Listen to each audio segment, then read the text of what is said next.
Hi, Dr. Bennett here again. Today I'm here to introduce the topic of transcendentalism, which is an important movement in American literature, and it's really where our semester begins. We started with Beloved, um, which is set during the time of the Civil War, and transcendentalism also developed somewhat before the Civil War and continued through the Civil War. So even though Beloved was written later, we are kind of chronological in terms of the eras that we're talking about. So what's so important about the Transcendental era? You may have read some writers from the Transcendental movement before. If so, you have probably read Henry David Thoreau and Ralph Waldo Emerson. And you may have some memory of how much the two of them regarded nature, for example, and how much they believed that the human imagination and the individual will was important, perhaps more important than a society's um, rationality. So, if you will refer back to the timeline that I gave you, um, this is a timeline of all literature ever. Actually, it sort of starts before our semester begins. It begins with the Enlightenment and it goes on through um, Transcendentalism. And then, as you'll see, we'll move on. We begin with Transcendentalism, then we move on to um, Realism. Then we get into the 20th century with the modern period, and so on. So we're really in this class just covering from about the 1770s to the present. I want to back up just a little bit and talk about the Enlightenment because it's important to understand where we were before Transcendentalism came along so that you understand why that movement was so important. So you've probably been studying in world history how humanity made a huge leap during the scientific revolution, which began somewhere around the mid 1500s. Before that, for the most part, humans kind of attributed most things they didn't understand to the supernatural. They might think, well, there was a volcano eruption because God is mad at us.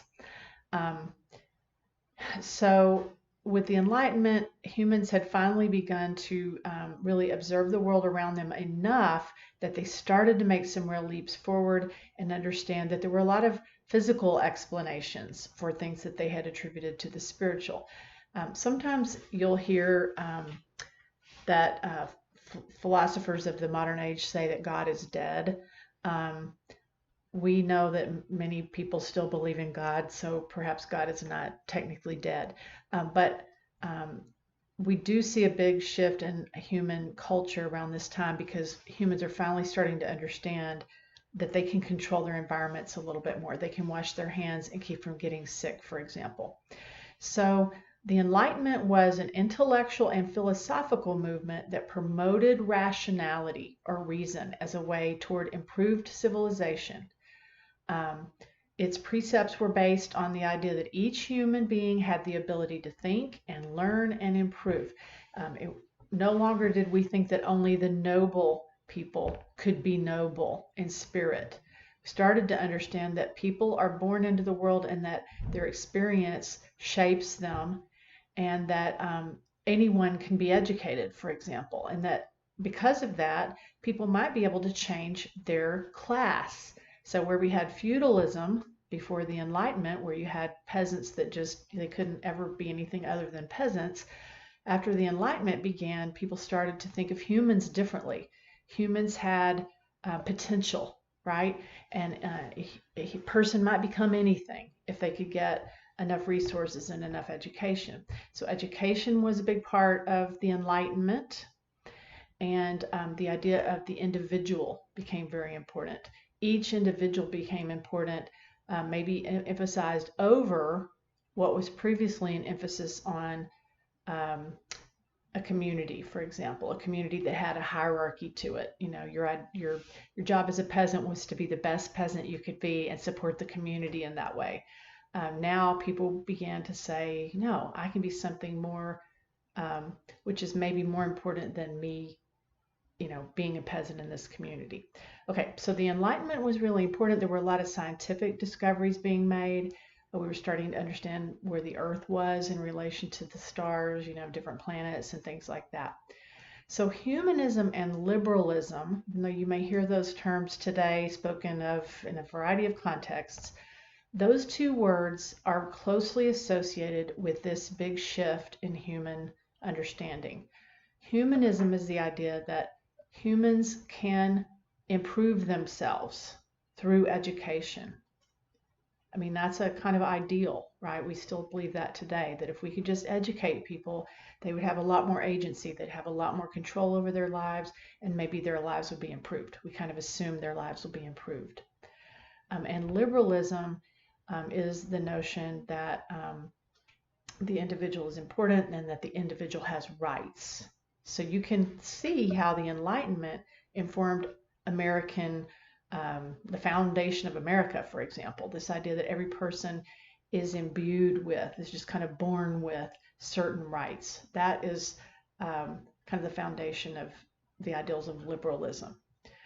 And those ideas formed the basis of the American and the French revolutions. So this really began in Europe. But by the time people start settling in the United States, in America, it's not the United States yet, they've already grown up with those ideas. So those ideas really informed how they founded America. So now here we are at the Romantic period, the 1770s. And there's a little bit of pushback against the Enlightenment. There are artists, there are writers and philosophers in Europe and in the US who feel that the Enlightenment and this idea that our intellectual development and the rational and the reasonable parts of being human are only part of who we are.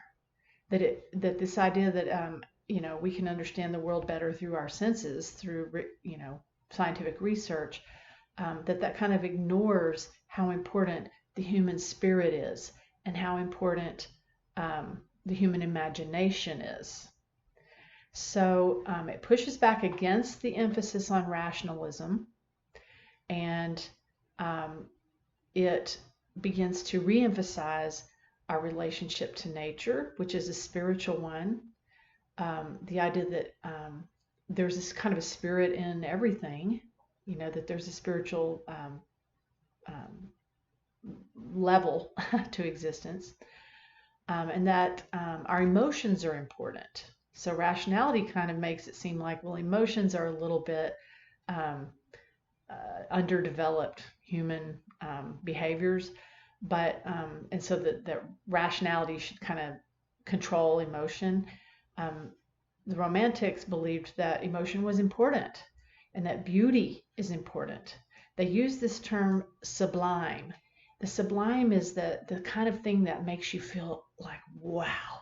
You know, it's like when you look at the Grand Canyon and you say, you just can't even get words.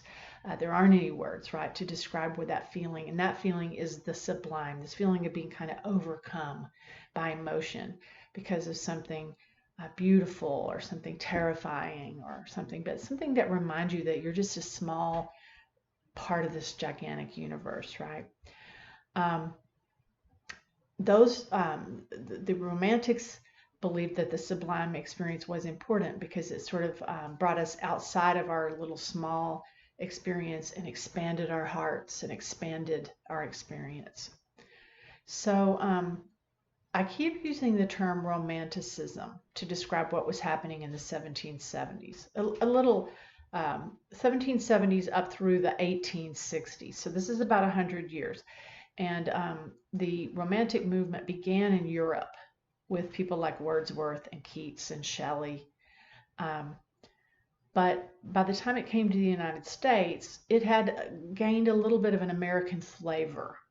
So we do have some romantics in the United States. For example, Nathaniel Hawthorne, who wrote The Scarlet Letter, and um, my mind just went blank. Moby Dick. Yeah, I'll think of the author here in a minute. Um, those are romantic works. Um, Transcendentalism had its own kind of flavor, and that is the examples of transcendentalists, and they're specifically American, are Thoreau, Emerson, and Whitman, and also Margaret Fuller. Um, and there were some other people who were involved in that community, but those are the ones that you would have heard of. So Whitman is a transcendentalist. Walt Whitman is a transcendentalist. So you need to be thinking about that as you're reading Whitman. He wants us to go beyond our experience of just kind of explaining the world around us through um, scientific terms, and he wants us to understand kind of how awesome it is to be alive, right? On a spiritual level. One thing that the transcendentalists believed was that we are all connected, and that we're connected to all things. That there's there's a spirit in everything, and that it unites us if we can kind of recognize it. If we study a microcosm, for example, if we study an anthill, that we're going to understand something about the macrocosm. And they use this term, the oversoul. That was a term that came from Emerson. This idea was, if you imagine it, I don't know, here's how I picture it. You've got the earth, and then I almost imagine it being kind of like the ozone layer. You've got the oversoul that just kind of contains everything, and that we are all connected to the oversoul. So in ourselves, we have a spirit, and that spirit is just a small part of the oversoul. And so we're all connected by that spirit. And you can really see Whitman referring to this kind of idea when he talks about the atoms that belong to him also belonging to us. It kind of gives you the understanding that if he hurts himself, he's also hurting us, right? Because we are him. We all belong to the same pool of atoms. And you're sort of hurting the greater being if you hurt one part of that being. So it is a kind of exciting idea that we are connected on a very fundamental level. However, he also believes in the individual, and the individual has all kinds of potential and excuse me, energy. And so he is really balancing the idea of the individual, the American individual, and that's such an important aspect of our American ethos, is the idea that each person is an individual. He's balancing that with the idea that we're all connected. And he is describing a really interesting version of democracy when he does that. We're all equal, but we're all also unique. So I'm going to stop there, and I hope that this helps you understand a little bit more about the poem as you read it.